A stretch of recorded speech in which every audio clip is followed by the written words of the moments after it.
तो बहुत ज्यादा लेट हो गया। भैया मैंने ये गाड़ी की चाबी लेके जा रहा हूँ, कॉलेज के लिए लेट हो रहा हूँ, ठीक है? ओए, ये गाड़ी की चाबी वापस रख। अरे कॉलेज जाने के लिए लेट हो रहा हूँ इसलिए गाड़ी की चाबी लेके जा रहा हूँ। किसने कहा तुझे गाड़ी की चाबी ले जाने के लिए? मुझसे पूछा तूने? अरे आप होती कौन हो जो आपसे पूछूं मैं?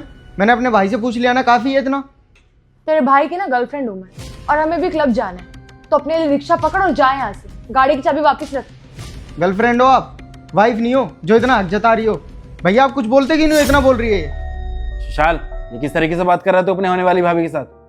और वैसे भी अभी इसने बताया है ना क्लब जाना है हमें, तो ऑटो से चला जा, क्या हो जाएगा?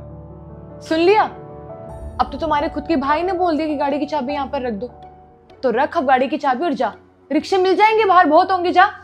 लेकिन पापा ने तो बोला था कि इस गाड़ी पे दोनों भाई का हक है, और आज जब मैं ये गाड़ी लेके जा रहा हूँ तो आप भी इसी की तरह बोल रहे हो। जब आप गाड़ी से अपनी गर्लफ्रेंड को घुमाने ले जाते हो तब तो मैं कुछ नहीं बोलता, लेकिन आज मैं कॉलेज के लिए गाड़ी लेके जा रहा हूँ तो सुना रहे हो मेरे को।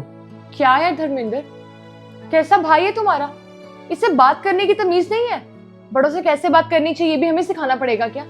अरे इसी बात का लिहाज कर लेता कि हमारे घर में हमारे साथ रहता है, तेरे खाने पीने का खर्चा उठाते हैं हम, लेकिन नहीं। देखो इसका ये बिहेवियर मैं टॉलरेट नहीं कर सकती। शादी के बाद मैं इसे अपने साथ नहीं रखूंगी, बता दो इसे, क्योंकि मुझे नहीं पसंद कि कोई मेरे सामने जुबान चलाए, वो भी इतना करने के बाद। एक मिनट, ये ना तुम्हारा घर नहीं है, ये मेरा और मेरे भाई का घर है। अगर कोई बाहर वाला यहाँ पे है ना तो वो तुम हो। मैं ना अपने भाई की वजह से चुप हूँ इसलिए कुछ नहीं बोलता, इसका मतलब ये नहीं कि सर पे चढ़ जाओगी तुम। धर्मेंद्र देख लो अपने भाई की बदतमीजी, कैसे बदतमीजी से बात कर रहा है मुझसे, और तुम कुछ बोल क्यों नहीं रहे हो? तुम्हारे सामने बदतमीजी कर रहा है मुझसे। जब शादी हो जाएगी ना तब हक जताना, ठीक है ना? अभी हक जताने की जरूरत नहीं है। ये गाड़ी वैसे भी हम दोनों भाइयों की है, भैया तुम्हें घुमाने ले जाते ना तब भी कुछ नहीं बोलता मैं। और अगर आज गाड़ी लेके भी जा रहा हूँ ना तो कॉलेज जाने के लिए लेके जा रहा हूँ, लेट हो रहा हूँ मैं। तुम दोनों की तरफ फालतू में नहीं आंटता रहता मैं। धर्मेंद्र देख रहे हो तुम्हारा भाई कैसे बदतमीजी कर रहा है मेरे साथ? देखो मैं ऐसे घर में नहीं रह सकती जहां पर किसी को इज्जत करना ना आता। तो तुम्हें डिसाइड करना होगा, तुम्हारे घर में तुम्हारा भाई रहेगा या मैं। इससे बोल दो कि ये गाड़ी की चाबी यहाँ पे रख दे। अगर इसने ऐसा नहीं किया तो उसके लिए अच्छा नहीं होगा। अरे नहीं नहीं, फैसला करने की क्या जरूरत है, फैसला तो हो चुका। ये घर हम दोनों भाइयों का है, तुम हो बाहर की इंसान। और वैसे भी ना तुम जैसे लोग इस घर में आके लड़ाई करवा रहे हो हम दोनों भाइयों के बीच में, कोई जरूरत नहीं है तुम्हारी। तो ऐसा है, चलो निकलो यहाँ से। और भैया आप बहुत सीधा समझते हो ना इसको, आपको तो ऐसा ही लगता है कि बहुत प्यार करती है आपसे, बहुत लॉयल है आपके लिए, लेकिन ऐसा कुछ भी नहीं है। आप तो रहते हो जॉब पे, मैं देखता हूँ यहाँ पे पूरा टाइम सोफे पे बैठ के ना लड़कों से बातें करने में लगी रहती है। और मैं ये सब बताना नहीं चाहता था, लेकिन आज मुंह खुलवा दिया मेरा। तेरा दिमाग खराब हो गया है? ये क्या फालतू की बातें कर रहा है? धर्मेंद्र मैं तुम्हें बता रही हूँ, फालतू में मेरे ऊपर इल्जाम लगा रहा है, मेरे कैरेक्टर पर उंगली उठा रहा है ताकि तुम मुझसे रिश्ता खत्म कर दो और हम कभी शादी ना कर पाए। ऐसा मैं होने नहीं दूंगी। और धर्मेंद्र तुम्हें लगता है कि मैं तुम्हें धोखा दूंगी या तुम्हारे अलावा मैं किसी और से बात करूंगी? मेरे घर में मेरे दोस्तों को सबको पता है कि मैं तुमसे प्यार करती हूँ, दोनों आगे जाके शादी करेंगे। इसका तो दिमाग खराब हो गया, पता नहीं क्या उल्टी सीधी बातें करे जा रहा है। हाँ तो तुम दोनों एक कभी हो भी नहीं सकते। वो तो भैया गाय हैं हमारे जो झेल रहे हैं इतना, आज पैसे खर्च कर रहे हैं इसलिए इनके साथ भी हो। जिस दिन पैसा खर्च करना बंद कर दिया ना उसी दिन रंग दिखा देगी अपने, छिपकली कहीं की। और मेरे को ये भी अच्छे से पता है कि मेरे भाई का दिया हुआ पैसा कहाँ उड़ाया जा रहा है। सब कुछ अपने दोस्तों पे लौटा रही है ना तू, सब कुछ देखता रहता हूँ, इसी घर में बैठा रहता हूँ मैं भी। देख सुशाल, अब तो कुछ ज़्यादा ही बोल रहा है। छोटा है ना तो छोटा बन के रहे, इतना ज़्यादा बोलना है ना सही नहीं है। बदतमीजी मत कर, समझ में आया ना? और तेरे को बहुत अच्छे से पता है होने वाली भाभी है तेरी, उसके बाद भी ऐसे बोल रहा है तू। और अगर एक दिन तू चला जाएगा ऑटो से तो क्या हो जाएगा? अरे थोड़ा तो लिहाज कर ले कम से कम। एक बार ये तो देख ले रिश्ता क्या है तुम दोनों के बीच में, किस तरीके से बात कर रहे हो। और वैसे भी अभी मैंने तेरे को बता दिया ना कि मेरे को जाना है क्लब, तो हमें जाने दे, तू चला जाइए ऑटो से, क्या हो जाएगा? और तुम महक चिंता मत करो, इस घर में ये छोटा है और मैं बड़ा हूँ, चलेगी तो मेरी है। और वैसे भी क्या बोल रहा है सुशाल तू गाड़ी की हैं? पापा ने ना हमें सिर्फ गाड़ी दिलवाई थी, लेकिन किस्तें आज भी भर रहा हूँ मैं ही। और वैसे भी इस घर में आज गाड़ी है ना तो मेरी वजह से है। मैंने ही पापा को बोला था गाड़ी खरीदने के लिए, मुझे ऑफिस जाने में दिक्कत होती थी।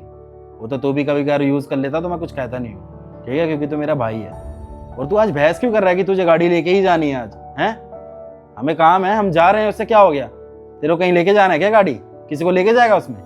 अच्छा आज गाड़ी की चाबी क्या उठा ली तो बहुत बड़ा गुनाह कर दिया ना मैंने। कल की आई हुई लड़की के सामने इतना सुना रहे हो मेरे को। आज खून का रिश्ता कमजोर पड़ गया ना इस छिपकली सी शकल की लड़की की वजह से। धर्मेंद्र अपने भाई को समझा लो, मुझे बार बार छिपकली ना बोले। और वैसे भी क्या फालतू का इमोशनल ड्रामा लगा रखा है इसने। अगर एक दिन कॉलेज नहीं जाएगा तो फेल थोड़ी हो जाएगा, फालतू का ड्रामा करे जा रहा है। ऐसा ही है, ड्रामा करने की कोई जरूरत नहीं है, बहुत ड्रामा हो गया।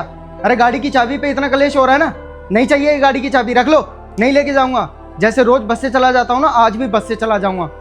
लेकिन हाँ, एक बात याद रखना, पापा को ना सब कुछ बताने वाला हूँ मैं कि उनका पैसा कैसे हराम की तरह उड़ाया जा रहा है इस लड़की के ऊपर। आज मेरी पढ़ाई से ज्यादा क्लब जरूरी हो गए ना तुम दोनों के लिए। सुशाल मेरी बात तो सुन यार, तू खुश। अरे रहो इसी चिपकली के साथ। अरे सुशाल, धर्मेंद्र क्या हो गया, तुम पागल हो गए हो? तुम क्या उसके पीछे भागे चले जा रहे हो? तुम्हें देखा नहीं कितनी बदतमीजी से बात की उसने मुझसे? अरे शादी अभी हुई नहीं है, शादी से पहले इतनी बदतमीजी कर रहा है, और अगर शादी के बाद ये हरकतें करता रहा ना, तो मैं तो बता रही हूँ, इससे अपने साथ एक दिन भी नहीं रखूंगी मैं। देखो मैं इतना हाइपर होने की ज़रूरत नहीं है, और वैसे भी ना सुशाल के सामने तुम कुछ ज़्यादा ही बोल रही थी। मैंने पलट के रिप्लाई इसलिए नहीं दिया क्योंकि वो छोटा है इस घर में, और अगर उसके सामने अगर तुम्हें बोलूँगा कुछ तो तुम्हें बुरा लग जाता, और अगर वो इस तरीके से बात करते हुए देखता ना मुझे तुमसे, तो वो भी तुम्हारी और रिस्पेक्ट नहीं करता। समझ में आया? मैं ये चाहता हूँ कि तुम दोनों प्यार से रहो। अरे वो मेरा छोटा भाई है, रहना तो आखिरकार हमें एक ही घर में है ना, तो फिर क्यों किस बात की ये बहस चल रही है? हाँ वो है थोड़ा बदतमीज, मुझसे भी कभी अगर बहस कर लेता है वो, इसी वजह से आज तुम्हारे साथ भी बहस कर रहा था। लेकिन तुम तो कम से कम इस तरीके से बहस मत करो ना उससे, इस तरीके से तुम्हारी थोड़ी इज्जत करेगा कल को वो। और वैसे भी अगर गाड़ी की चाबी ले जा रहा था तो लेके जाने देती ना, क्या हो गया? तुम्हारी ईगो हर्ट हो गई थी क्या? हम खाई गाड़ी के चक्कर में इतना कलेश कर दिया। अरे हम चले जाते यार कैब से, ठीक है? अरे हम चले जाते यार कैब से, क्या हो जाता है? खैर छोड़ो, अब इस बात को मैं ज़्यादा बढ़ाना नहीं चाहता। ऐसा है, गलती देखो कहीं ना कहीं हुई है, हम चलते हैं। मैं भी उससे सॉरी बोल दूंगा और तुम भी सॉरी बोल देना, ज़्यादा दूर नहीं क्या होगा वो। क्या? मैं सॉरी बोलूंगी? मैं कोई सॉरी बोलने वाली नहीं हूँ। जितनी बदतमीजी करके गया ना, उसके बाद तो बिल्कुल भी नहीं। कोई बात नहीं, वो तो तुम्हारी मर्जी है, लेकिन मेरा तो छोटा भाई है ना, खून है आखिरकार मेरा। लड़ेंगे झगड़ेंगे लेकिन आखिर में तो साथ ही रहना है ना हमें। और वैसे भी अपने छोटे भाई से सॉरी बोलने से ना मैं घिस नहीं जाऊँगा। तुम बैठो अपनी ईगो के साथ ही। हाँ हाँ, जाओ जाओ, तुम इतने बेसिक करवाने के बाद माफी मांग सकते हो, मुझे शौक नहीं है।